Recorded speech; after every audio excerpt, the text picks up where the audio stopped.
আল্লাহ তাআলা বলেন, এ আমার বান্দা, আমার কোরআন আমি আল্লাহ কোরআন নাজিল করলাম। আমার কোরআনের ভুল যদি কেউ ধরতে আসে, টক্কর দিতে আসে, আমার কোরআনকে যদি কেউ ধ্বংস করতে চায়, এই দুনিয়ার কোনো মানুষ পারে নাই, পারবে না। আল্লাহ নিজে জানায় দিলেন, ইন্না নাহনু নাযালনা যিকরা ওয়া ইন্না লাহু লাহাফিজুন।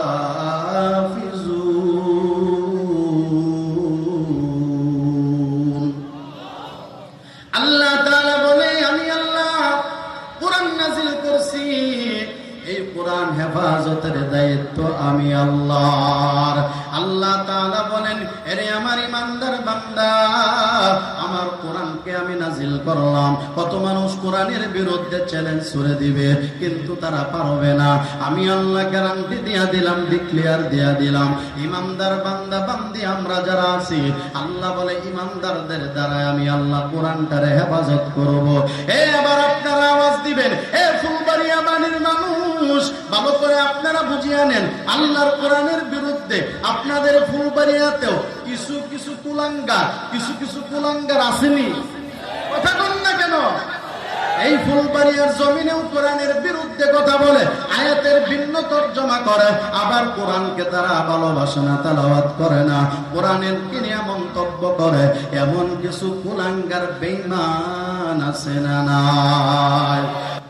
তারবিয়াতুল ওয়াইজিন বাংলাদেশ ফুলবাড়িয়া উপজেলা শাখার উদ্যোগে আয়োজিত প্রথম বার্ষিক তাফসীরুল কোরআন মাহফিলে উপস্থিত শ্রদ্ধাভাজন মুহতারাম সভাপতি মুআজ্জাজ মুকাররম হযরত উলামায়ে কিরাম, মুরব্বিয়ান আযম, দিনদার ইমানদার যুবক ভাই বন্ধুরা, পর্দানিশীন সম্মানিত মা ও বোনেরা, আল্লাহ তাআলার দরবারে সর্বপ্রথম শুকরিয়া আদায় করছি, যে মালিক মেহেরবান আমাদেরকে দয়া করে মায়া করে খোলা আকাশের নিচে জমিনে বসে আল্লাহ তাআলার দ্বীন ও ইসলামের কোরআন হাদিস থেকে কিছু আলোচনা আমাদেরকে করবার মতো এবং শুনবার মতো সুযোগ করে দিয়েছেন, তৌফিক দান করেছেন। এই জন্য জবান খুলে যে যেমন এই নিয়ামত পাওয়ার পরে খুশি শুকরিয়া আদায় হবে, তেমন সবাই জবান খুলে পড়ি আলহামদুলিল্লাহ। আমি আপনাদের সামনে বসেছি, ঘোষণা করেছেন আমাদের বড় ভাই মুফতি আলী হাসান উসামা দামাত বারাকাতুহুম আসতেছেন। উনি আসা পর্যন্তই কিছু আপনাদের সামনে মুজাকারা করতে থাকা। আল্লাহ তাআলা আমাদের নিয়তে আমাদের সব ভাইকে শোনার বলার তৌফিক দান করেন। আমি আপনাদের সামনে আয়াতে কারিমার এক অংশ তেলাওয়াত করেছি। ওলামায়ে কেরামের আজকের এই মাহফিল তাওহীদি জনতার মাহফিল, আপনারা বুঝে গেছেন এই অংশের ভিতরে কি আলোচনা আছে। এই জন্য অল্প সময় আলোচনা করতে থাকা। যারা দাঁড়িয়ে আছেন, মেহরবানি করে আমরা সুন্দর পরিবেশ করে বসে যাই। আল্লাহ আমাদেরকে জাযায়ে খায়র দান করবেন, বলেন আমিন। আল্লাহ তাআলা আমাদেরকে দুনিয়ার মধ্যে পাঠিয়েছেন, আর আমরা হলাম শ্রেষ্ঠ নবীর শ্রেষ্ঠ উম্মত। জবান খুলে বলবেন না আলহামদুলিল্লাহ? আর একটু মহাব্বতে বলেন আলহামদুলিল্লাহ। সবাই বলেন আল্লাহু আকবার। এই আওয়াজ তো সেই আওয়াজ নয়, একটু পরেই তো শাইখের জবানের আলোচনা শুনে আপনারা তাকবীর দিবেন। এই জন্য আসুন আরো একবার জবান খুলে আল্লাহ তাআলার বরকতের আওয়াজ দিয়ে আরেকবার বলি আল্লাহু আকবার। আমরা শ্রেষ্ঠ নবীর শ্রেষ্ঠ উম্মত।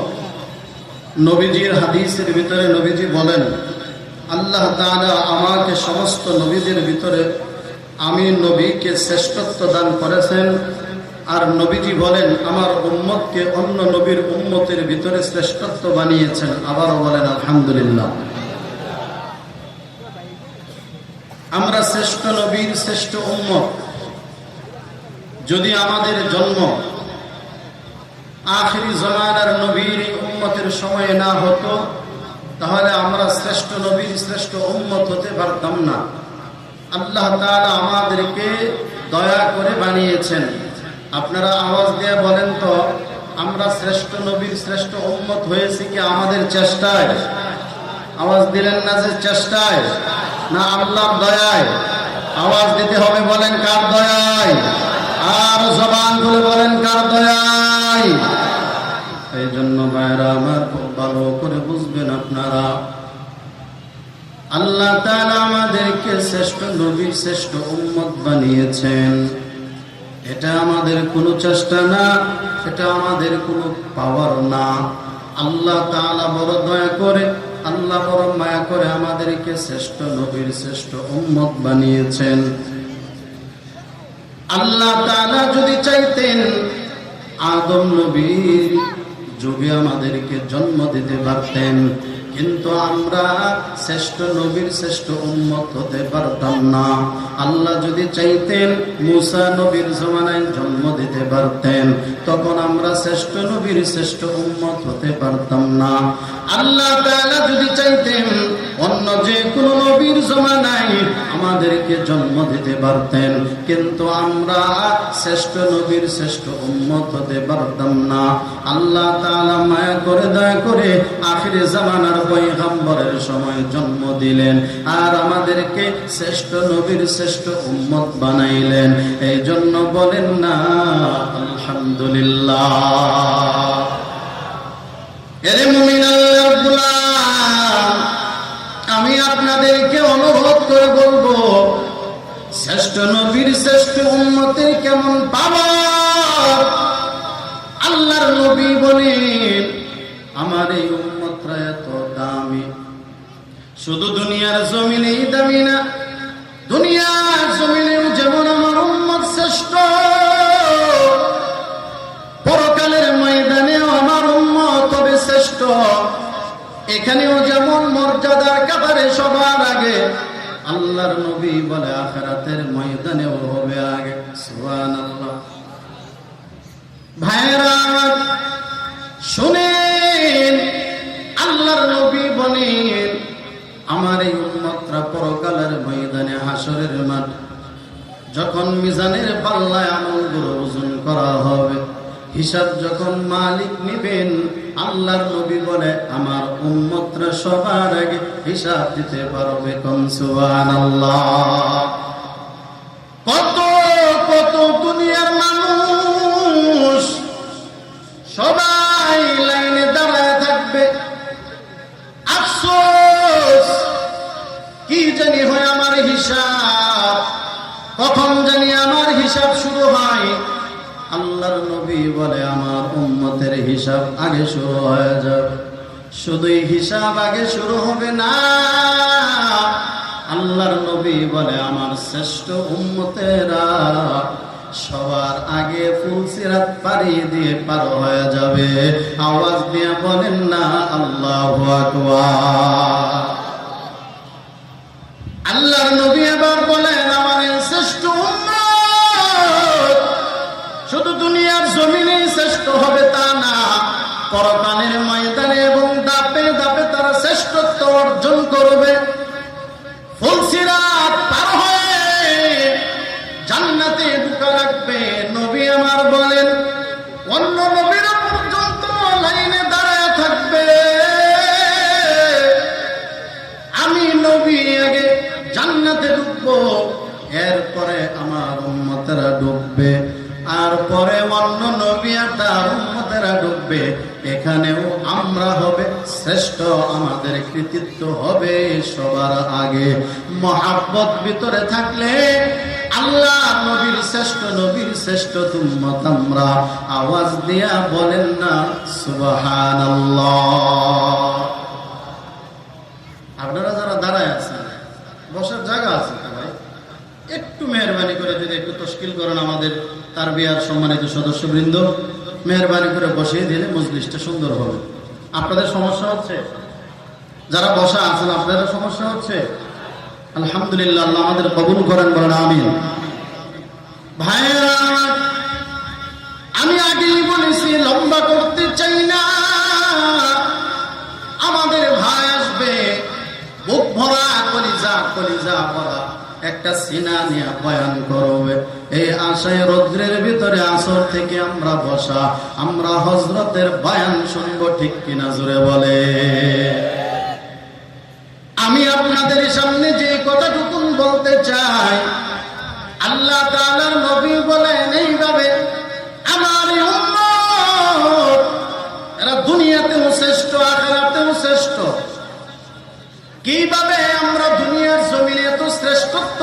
গেলাম। আল্লাহ তাআলা অনেক ভাবে আমাদেরকে শ্রেষ্ঠত্ব বানাইলেন। আমি আপনাদের মাঝে দুই একটা বলার চেষ্টা করব, কিভাবে আমরা বড় শ্রেষ্ঠ, অন্য নবীর উম্মতরা কেন শ্রেষ্ঠ হতে পারে নাই। ভাইরা আমার, এক নাম্বার কারণ, অন্য নবীদের জামানায় যারা উম্মত, এরা নবীদের শেষ জামানা পর্যন্ত তাদের আদর্শ কেউ ধরে রাখতে পারে নাই। আদম নবীর উম্মতরাও পারে নাই, মুসা নবীর উম্মতরাও পারে নাই। আল্লাহর নবী আবার বলেন, আমার উম্মতের একটা দল, এরা আখিরি জামানায় কিয়ামত পর্যন্ত আমার একটা উম্মতের দল, এরা আমার আদর্শ কিয়ামত পর্যন্ত ধরে রাখবে। ঠিক কিনা জোরে বলে? আমরা নবীর আদর্শে আদর্শবান হতে চাই। ও মালিক, তুমি আমাদেরকে দয়ার নজরে আল্লাহর নবীর শ্রেষ্ঠ উম্মত হিসাবে আমাদেরকে আদর্শবান বানায় দাও। জবান খুলে চিল্লায় পড়েন না আমিন। এক নাম্বার, আমরা আদর্শ ধরে রাখতে পারবো, এই জন্য আমাদের শ্রেষ্ঠত্ব আল্লাহ দান করেছেন। দুই নাম্বার পয়েন্ট, আল্লাহ তাআলা অন্য নবীদেরকেও আসমানি কিতাব দিয়েছিলেন, যেমন ইনজিল, তাওরাত আর জাবুর কিতাব। আমাদের মায়ার নবীরা কোরআন দিলেন, অন্য নবীদেরকেও কিতাব দিয়েছেন, আসমানি কিতাব। আমার দিকে তাকান না মেহেরবানি করে, অন্য নবীদের কাছে যত কিতাব আসলো, এই ভাইরা, কোথায় তাওরাত, কোথায় জাবুর, কোথায় ইনজিল কিতাব? বলে নবী নাই। আর নবীদের কিতাবখানা বিকৃত হয়ে গেল, ওই কিতাবটা ওইভাবে নাই, ওই কিতাবের ভিতরে সমস্যা করে ফেললো। এই জন্য তারা শ্রেষ্ঠত্ব পাই নাই, আমরা কেন শ্রেষ্ঠত্ব পাইয়া গেলাম? আল্লাহ তাআলা আমাদের নবীর কাছে যে কিতাব নাজিল করলো, ওই কিতাবটার নাম হলো পবিত্র আল কুরআন। আল্লাহ তাআলা বলেন, আমি যে কিতাব আমার নবীর কাছে নাজিল করলাম আমার জিবরাইলের মাধ্যমে, এটার নাম হলো কুরআন। আওয়াজ দিয়া জবান খুলে বলবেন, এমন একটা পবিত্র কুরআন আমাদের প্রত্যেকের ঘরে ঘরে আছে না নাই? যার ঘরে আছে, ইমানদার হইলে আওয়াজ দেওয়া প্রয়োজন ছিল। আবার চিল্লা বলে, এমন মহাব্বতের কুরআন আমাদের ঘরে আছে না নাই? এই কুরআন বিকৃত হয় নাই রে মুমিন। আমি আপনাদেরকে বলে দেই, ভালো করে শুনিয়ে নেন। আল্লাহ তাআলা কুরআন, আল্লাহ তাআলা বলে কিতাবে কোনো ভুল নাই, কিতাবে কোনো সন্দেহ নাই। ফুলবাড়িয়া মানুষ কি জানে জানি না, আমি জিজ্ঞাসা করতে চাই, আমার মাওলার কালামে ভুল আছে? ইমানদাররা যখন আসেনি কোনো সন্দেহ? আল্লাহ তাআলা বলেন কিতাবের শুরুতে, আমি আল্লাহ কোরআন নাজিল করলাম, আমার কোরআনে কোনো ভুল নাই, কোনো সন্দেহ নাই। আল্লাহ তাআলা বলেন, লা রাইবা ফীহি হুদাল লিল মুত্তাকিন।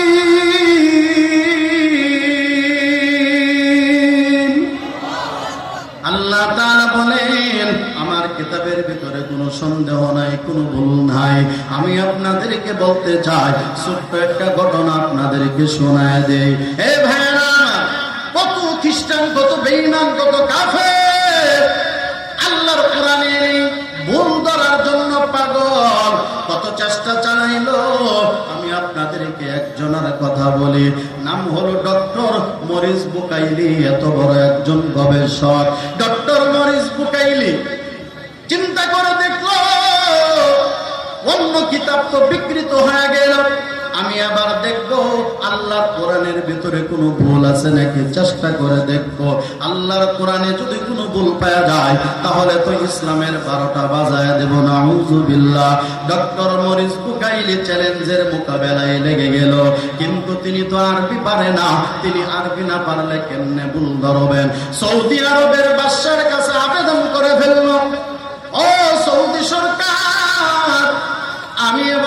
শিখতে চায়, এবার সৌদি সরকারের সহযোগিতায় আরবি পাণ্ডিত্য অর্জন করে ফেলল। এবার কোরআন নিয়ে গবেষণা শুরু করে দিল মরিস বুকাইলি। কোরআনের ভুল ধরতে যায়, আল্লাহর কালামে কোনো ভুল নাই রে মুমিন। ডক্টর মরিস বুকাইলি আবার ভুল ধরতে যায়, তার জীবনের 12টা বেজে গেল, ভুল ধরে ফেলল। আল্লাহর বান্দা চ্যালেঞ্জের মোকাবেলায় হেরে গেল। আমার মাওলার কোরআনে কোনো ভুল নাই। এবার ডক্টর মরিস বুকাইলি নিজেই ভুল পথ থেকে সরে আসলো। আল্লাহর বান্দা আল্লাহর কোরআনের ছোঁয়া পাইছে। বান্দা আল্লাহু আকবার। আল্লাহর কোরআন এমন একটা কোরআন, যারা কোরআনের ছোঁয়া পাইছে তারাই তো বরকতওয়ালা রহমতওয়ালা হয়ে গেল, তারাই তো সফলতার চাবিকাঠি পেয়ে গেল। আল্লাহর কোরআনের কোনো ভুল নাই। আমরা জানি, লম্বা ঘটনা বলতে চাই না। হযরত ওমর বোনের ঘরে রওনা দিল। কোরআন কেন আমার বোন তেলাওয়াত করবে? এখন হযরত ওমর কোরআনের ছোঁয়া পাইছে, বোনকে ডাক দেয়া বলে, বোন আমারে কোরআনটা শোনাও। আল্লাহ কয়, ওমর আমার নবী এদিক দিয়ে দোয়া করে, তুমি ওদিক দিয়ে তোমার বোনের কাছ থেকে কোরআন শুনতে চাও। যেহেতু তুমি নিজে ভালো হওয়ার সিদ্ধান্ত নিয়ে ফেললা, আমি আল্লাহ তুমি উমরকে ইসলামের জন্য কবুল করে ফেললা। এই জন্য কোরআন, যে কোরআনের ছোঁয়া পাইছে সেই তো আমলওয়ালা হয়ে গেল, ইমানদার জান্নাতে হয়ে গেল। মরিস বুকাইলি কোরআনের ভুল ধরতে যায় পারে নাই। এবার কালিমা পড়ে আল্লাহর বান্দা কোরআনটাকে ভুল ধরতে যায়, নিজেই কালিমা পড়ে মুসলমান হয়ে গেল। চিল্লায় বলেন না রে মুমিন আল্লাহু আকবার। আর জোরে হবে আল্লাহু আকবার। আল্লাহর কোরআন এমন একটা কোরআন। এবার আপনারা প্রশ্ন করবেন, হুজুর এই কোরআনের বুঝি ভুল কেউ ধরতে পারবে না? কোরআনের 12টা বাজাইতে পারবে না? কোরআনের সাথে কেউ টক্কর দিতে পারবে না? আমি আল্লাহর কসমকে বলবো না পারবে না। আপনারা আওয়াজ দিয়া বলেন, আল্লাহর কোরআনের সাথে বাহাদুরি করে কেউ পারবে? কথা বলেন না কেন? কেন? আপনি যদি আমারে প্রশ্ন করেন, হুজুর এত ডিক্লিয়ার কেমনে পাইলেন কোরআনের ভুল ধরতে কেউ পারবে না? আমি বলবো, ডিক্লিয়ার আমি দেই নাই, আমার আল্লাহ নিজে ডিক্লিয়ার দিয়েছেন। বলেন না জবান খুলে সুবহানাল্লাহ। আল্লাহ তাআলা বলেন, এ আমার বান্দা, আমার কোরআন আমি আল্লাহ কোরআন নাজিল করলাম। আমার কোরআনের ভুল যদি কেউ ধরতে আসে, টক্কর দিতে আসে, আমার কোরআনকে যদি কেউ ধ্বংস করতে চায়, এই দুনিয়ার কোন মানুষ পারে নাই, পারবে না। আল্লাহ নিজে জানায় দিলেন, ইন্না নাহনু নাযালনা যিকরা ওয়া ইন্না লাহু লাহাফিজুন।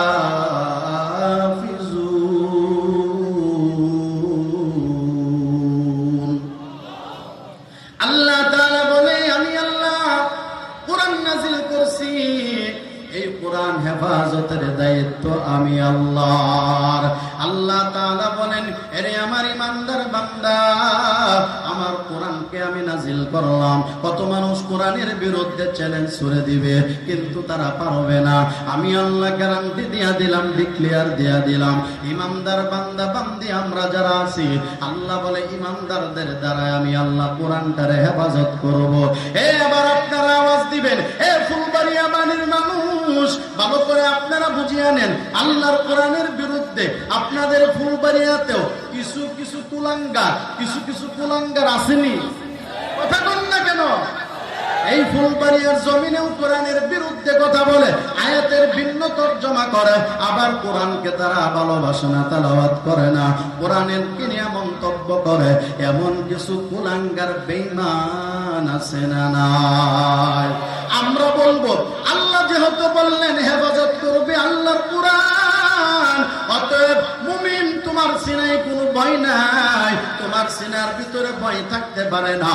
আমরা সবাই মিলিয়া উলামায়ে কেরামের সাথে ঐক্যবদ্ধ হয়ে আলেমকে সামনে দিয়া আমরা সবাই একসাথে থাইকা ওই বেঈমানের বিচার করার জন্য আজকে চ্যালেঞ্জ করে বলতে হবে, হিম্মত করে বলতে হবে, এ ফুলবাড়িয়ার মানুষ, আপনাদের জবান দিয়ে আওয়াজ দিবেন, হাত দিয়া বাধা দিবেন, সময় দিবেন, টাকা দিবেন, বেঈমানের বিচার ওই জায়গায় হবে।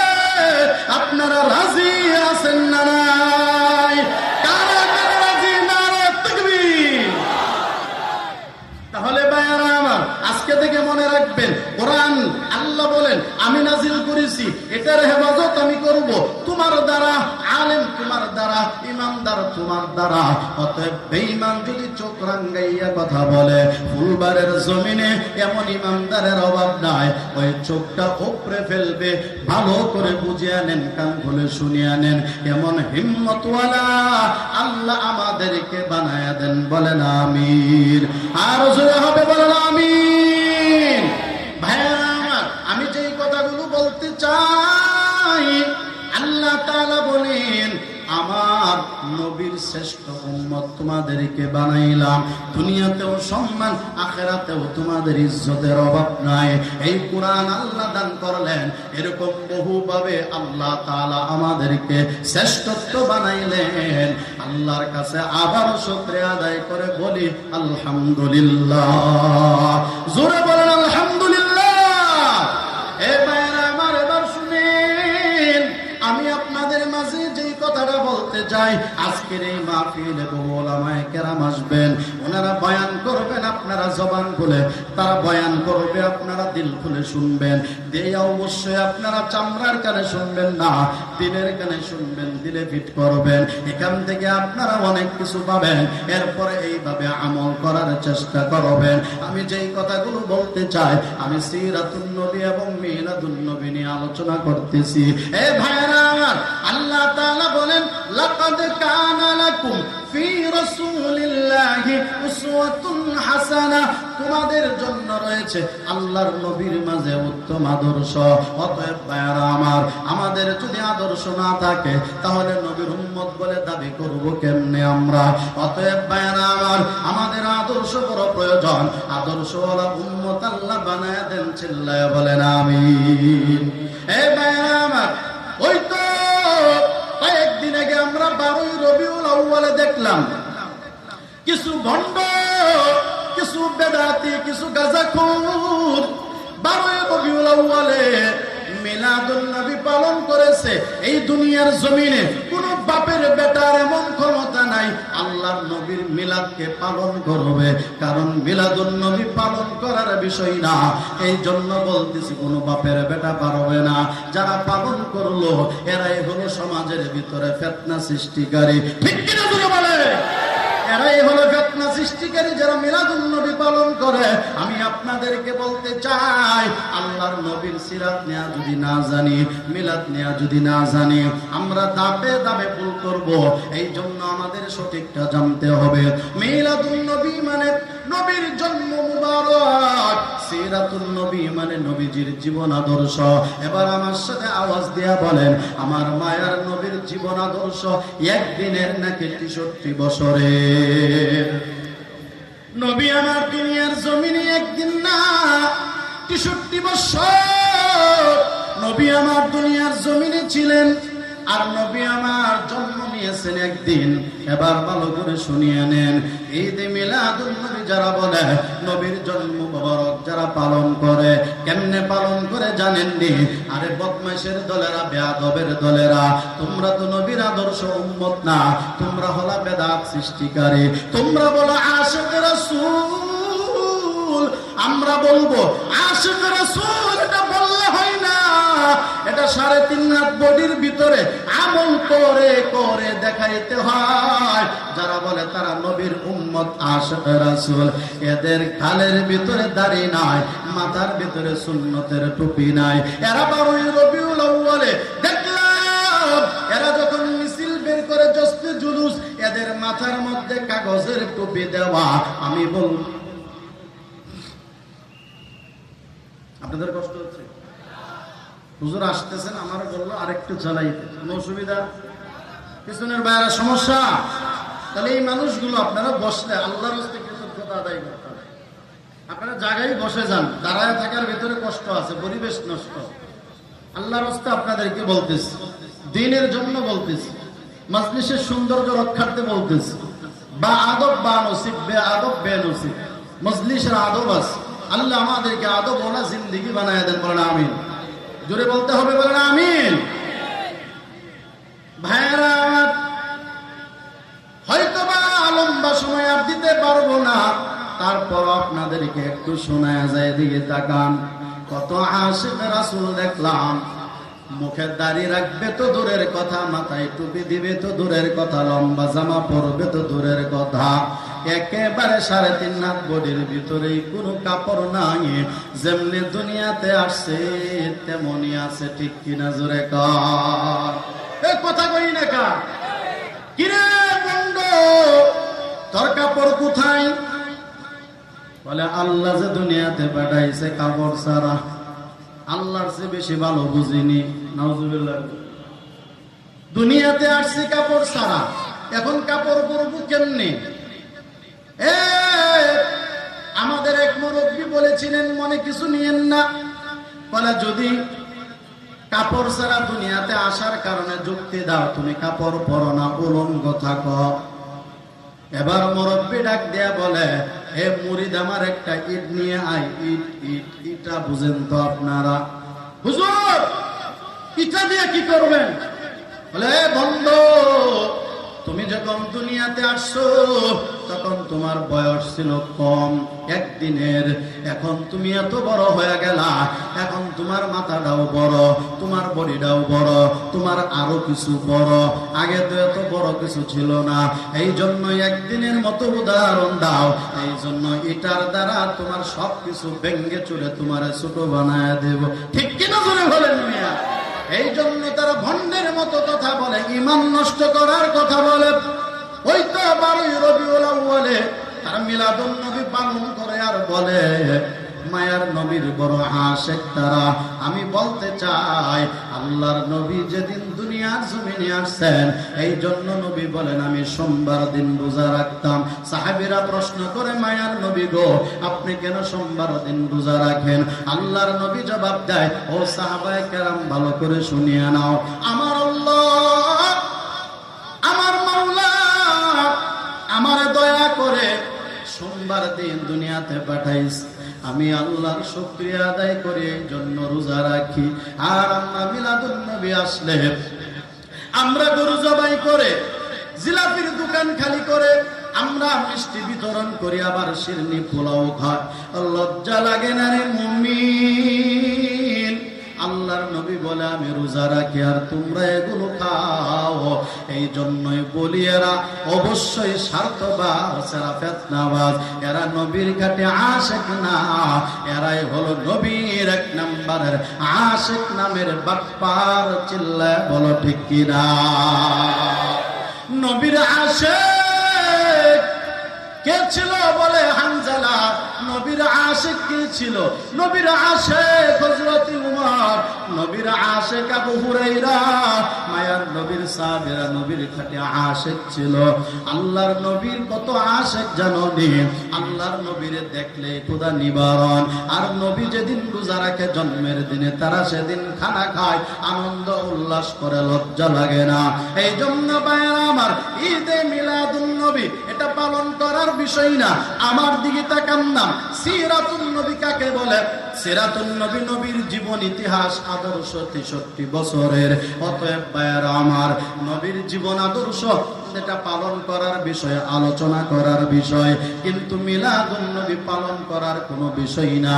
আমি আপনাদের মাঝে 2-1টা উদাহরণ দেই, ভালো করে বুঝবেন। এবার নবীর 63 বছর নিয়ে কিছু বুঝতে হবে, কিছু মানতে হবে। জানার পর এই জন্য 2-1টা উদাহরণ আপনাদের মাঝে দে। এ ভাইরা, ফুলবাড়িয়ার মাটির মানুষ, বড় মহব্বত করে আপনাদেরকে বলতেছি, ঈদ মিলাদুন নবী, নবীর জন্ম মুবারকের দিনের কি আমল, কি ঘটনা ঘটেছে?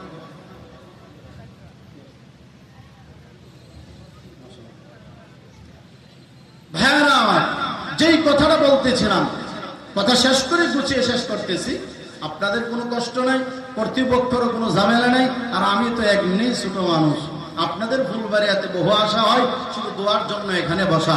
তবে দু একটা ছোট্ট কথা একবারে, ঈদে মিলাদুন নবী, নবীর জন্মদিনের কিছু কথা এই দু একটা না বললে আলোচনা শেষ হবে না, এই জন্য বলতেছি। আপনারা বলেন ঈদ মিলাদুন নবী, নবীর জন্মদিনের আলোচনা, কিন্তু এটা পালনের বিষয় না। যারা পালন করে এরা মূর্খ, এরা বেয়াদব, এরা ফিতনাবাজ, এরা নবীর আশিক নামের বাটপার। চিল্লায় বলেন ঠিক কিনা ভাইরা? নবী যেদিন দুনিয়াতে জন্ম নিয়েছেন, মায়ের গর্ভ থেকে আসছেন, ওই দিন নবী নার কাটা অবস্থায় ছিল। আমরা দুনিয়াতে আসছি নার নিয়ে, আমাদেরকে অন্যরা নার কেটে দিছে। তো নবী তো নার কাটা ছিল। সুবহানাল্লাহ কইলেন না? যে নবীজির নার কাটা ছিল, নবী ফ্রেশ ছিলেন, আর আমরা নার সহ আসি। তাহলে কোন উম্মতের দ্বারা নবী যেমনে জন্ম পালন করছে আমাদের কি পালন করা সম্ভব? জন্মদিন পালন করার কথা বলো কেমনে? 2 নাম্বার, নবী যেদিন দুনিয়ার জমিনে আসছেন, জন্মের পরে নবীজি দোয়া পড়েছেন। এখানে যারা আছেন জন্মের পরে দোয়া পড়ছেন কথা বল না কা? তাহলে আমরা কেউ পড়ি নাই, সামনে যারা দুনিয়াতে আসবে কেউ দোয়া পড়তে পারবে জন্মের পরে? তাহলে এটা কি পালনের বিষয়? 3 নাম্বার কথা, নবী যেদিন দুনিয়াতে আসলো ওই দিন ওই 1000 বছর ধরে পারস্যের অগ্নিকুণ্ড জ্বলতেছিল বিরামহীন ভাবে। নবীর বরকতে কি হয়ে গেল? আগুন নিভে গেল। আমাদের জন্মের পরে ঘটনা ঘটছেনি কোনো? তাহলে এক কথাই বুঝে নেন, নবীর মিলাদুন নবী, নবীর জন্মদিনের কথা এটা আলোচনার বিষয়, জানার বিষয়, বোঝার বিষয়। নবীর আলোচনা শুনে নবীর প্রতি সম্মান আর বেড়ে যাওয়ার বিষয়, কিন্তু এটা কোনো উম্মতের দ্বারা পালনের বিষয় না। ঠিক কি ঠিক না ভাইরা আমার? আলহামদুলিল্লাহ, নবীর জন্মদিনের কোনো আলোচনা পালনের কোনো বিষয় নাই, পালন করব না। যারা করে আগেই বলেছি এরা ফিতনাবাজ, এদেরকে বুঝাতে হবে। সোজা আঙ্গুলে যদি না হয় কি করতে হবে? আঙ্গুল বাঁকা করে হলেও বুঝাতে হবে। সমাজ থেকে ইমান বিধ্বংসী ফিতনাবাজদেরকে শায়েস্তা করতে হবে। ঠিক কি না বলেন ভাইরা? আল্লাহ পাক রব্বুল আলামিন আমাদের নবীর উত্তম আদর্শে আমাদেরকে আদর্শবান হয়ে মওত পর্যন্ত সুন্নতের জিন্দেগি পালন করে আল্লাহ আমাদেরকে দুনিয়াতেও যেমন শ্রেষ্ঠত্ব দান করেছেন, আখিরাতেও শ্রেষ্ঠত্ব দান করবেন বলে আল্লাহর কাছে আমরা আশা রাখি। আল্লাহ আমাদেরকে তৌফিক দান করেন। জবান খুলে বলেন আমিন, মহাব্বতে বলেন আমিন।